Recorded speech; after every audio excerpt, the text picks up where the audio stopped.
Don't get that looped under your foot, you get dragged. We've been plowing this field right here. Show them, Sam. And now, lunch break. Not just for humans, but for the horses. And one of the things I was talking about earlier in the barn, you know, what's changed in the world, a lot of things. Happiness has gone down for many people. I saw a survey talking about happiness. 80% of people hate their job. I think one of the things that's happened is people, it's easy to lose your sense of purpose. There's a good book you should read called The Paradox of Choice by Barry Schwartz. And he talks about, they're ready to go, boy, they're pulling me right up.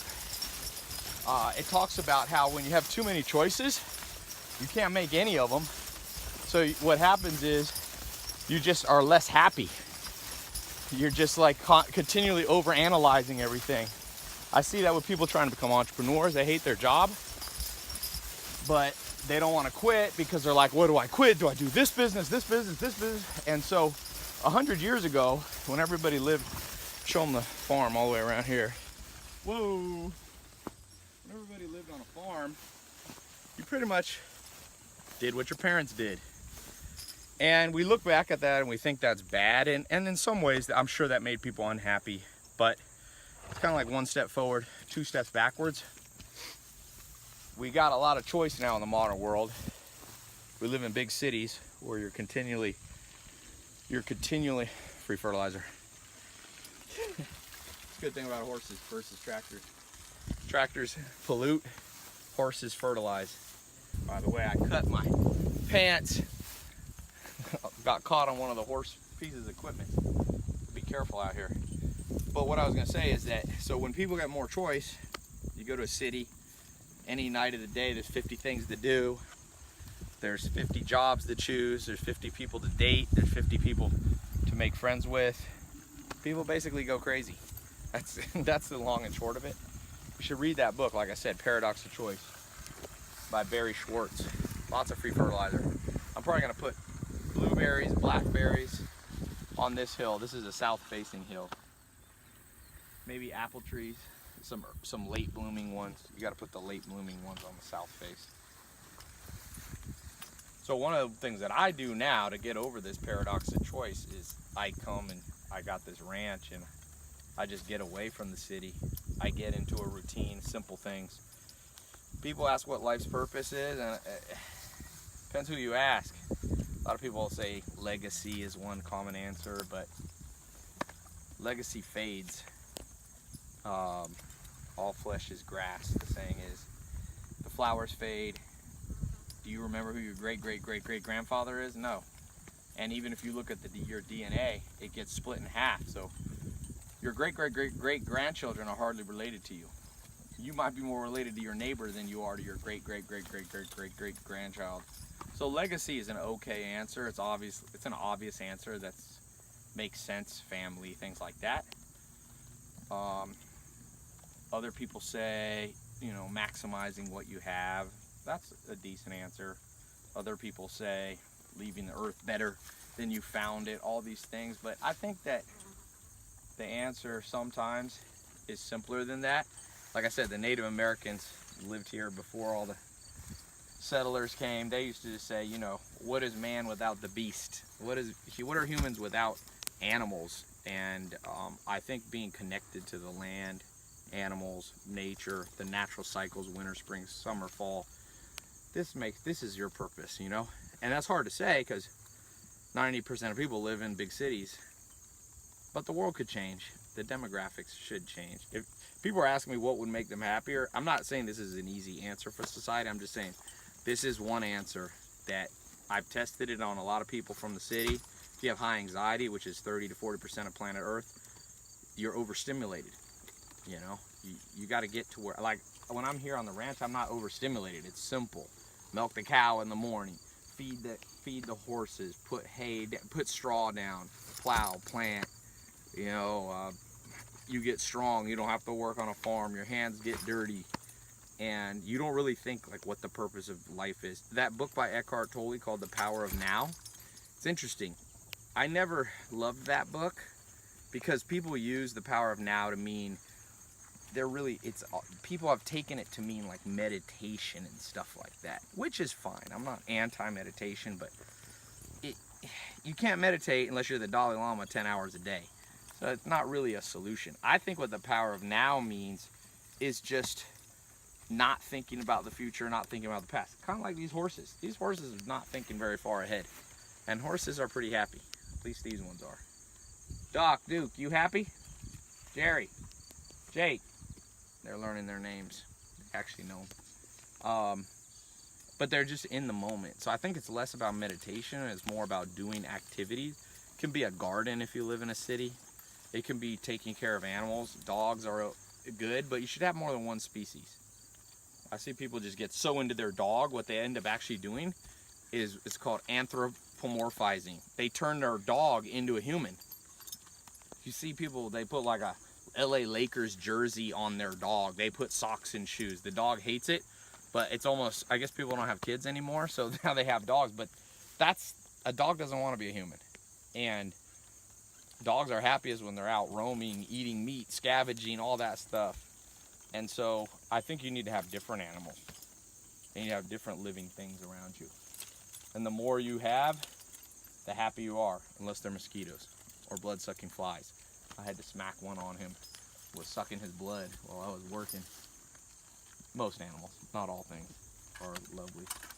But yeah, that's a simple answer to what the purpose of life is in many ways. People want more complex answers because they're overthinking everything. We'll walk and talk. Come on, boy. Doc, Duke. Horses can pretty much sleep standing up, so they want to go back to that barn. We're going to a different barn. Stand, come on. Horses are hard-headed, like people. So try to find something that you enjoy, that's simple. Try to find something that's a routine that you have to do every day. Getting in a rhythm is good. A lot of people ask me what the best daily routine. Kind of like our ranch life. You have some chores you do in the morning. Those are kind of repetitive things, but you don't have too much repetitive. Then you get burned out. And then you have some new progress. And you want to be doing things that you're not always thinking about other stuff. If you're always thinking about other stuff, the future, the past, it's not relaxing enough. You need to have a relatively relaxing life. I've been testing my blood once every month or two for almost 5 years. No, sorry, 3 years. And it's crazy cortisol levels of humans. People have them in the 20s and the 30s. You want them, 10. I've got, sometimes when I come to the ranch, when I test my blood, they drop to like 9 or 8. Now you don't want it too low, but cortisol is basically a fight or flight stress hormone. And there's a good book, Happiness Hypothesis by Jonathan Haidt. And he talks about doing studies on people. He's a scientist. I think he's at NYU.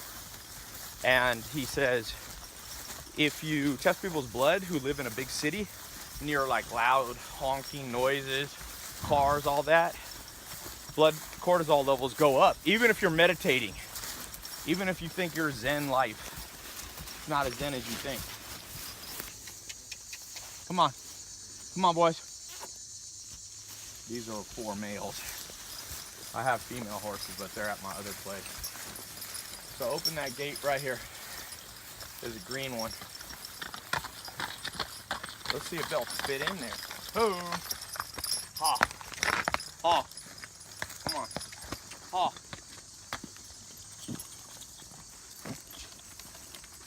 Ooh, that's gonna be a tight squeeze. We gotta get rid of this. Show them what the cattle guard is. This was here before I was here. I gotta get rid of it. Very annoying. Okay, I don't know if they can get in there. Come on, guys.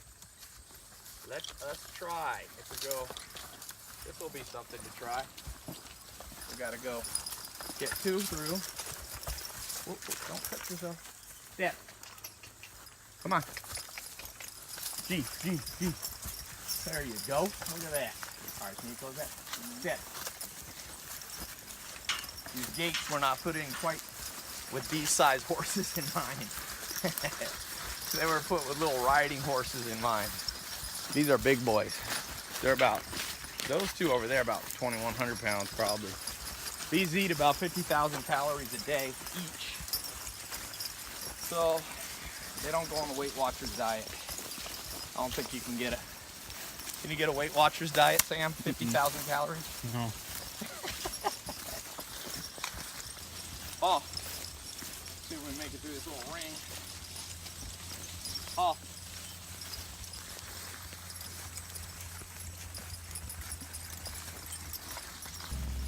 So, find a simple purpose in life, I guess is what I'm trying to say. Don't overcomplicate it. Whoa! Friends, family, be healthy. Keep things simple. Don't get too many weird variables in your life going. If you get a hose, we're gonna run a hose out to that field. You know that KISS, keep it simple, stupid? I have to tell myself that a lot. The simpler your life is, actually, believe it or not, the more money you make too. When I get a business idea and it's too complicated, it never works out.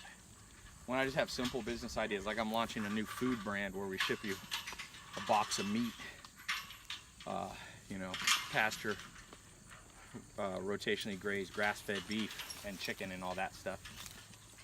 It's just a simple idea. And those ideas are much more, I mean, any business idea can fail, but it's a lot less likely to fail. Is it open all the way? So, make you more money, make you happier, make more time for better people. Like Sigmund Freud said, you can't love everybody the same, because if you love everybody the same, then you take away time from good people. You got to have simple life so you have time to remember the good people, the people that are your closest friends that you should spend more time with, attention to.